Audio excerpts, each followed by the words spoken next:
High, কেমন আছো? ওই শোনো, লাইনে তো আছো, মেসেজ সেন্ড করতেছো না কেন?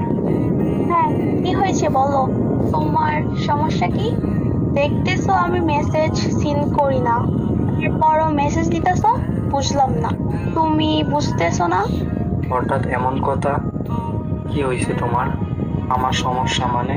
বুঝলাম না। তুমি বুঝতেছো না? কি বুঝবো? তোমাকে এখন আমার অসহ্য লাগে, আর তোমাকে ভালো লাগে না। খুশি হব যদি মেসেজ না দাও, আর কখনো আমাকে মেসেজ দিবা না। এইভাবে ব্যবহার করতেছো কেন? বুঝলাম না। আমি তো তোমাকে ভালোবাসতে চাইনি, তুমি তো আমার সাথে রিলেশনে জড়াইছো। তোমাকে এখন আমার আর ভালো লাগে না। তোমার থেকে এখন আমি বেটার কাউকে পাইছি। ও তাই নাকি? তোমার মতন কিছু মেয়ের জন্য সকল মেয়েদের বদনাম হয়। আচ্ছা থাকো, আর বিরক্ত করবো না। আল্লাহ হাফেজ।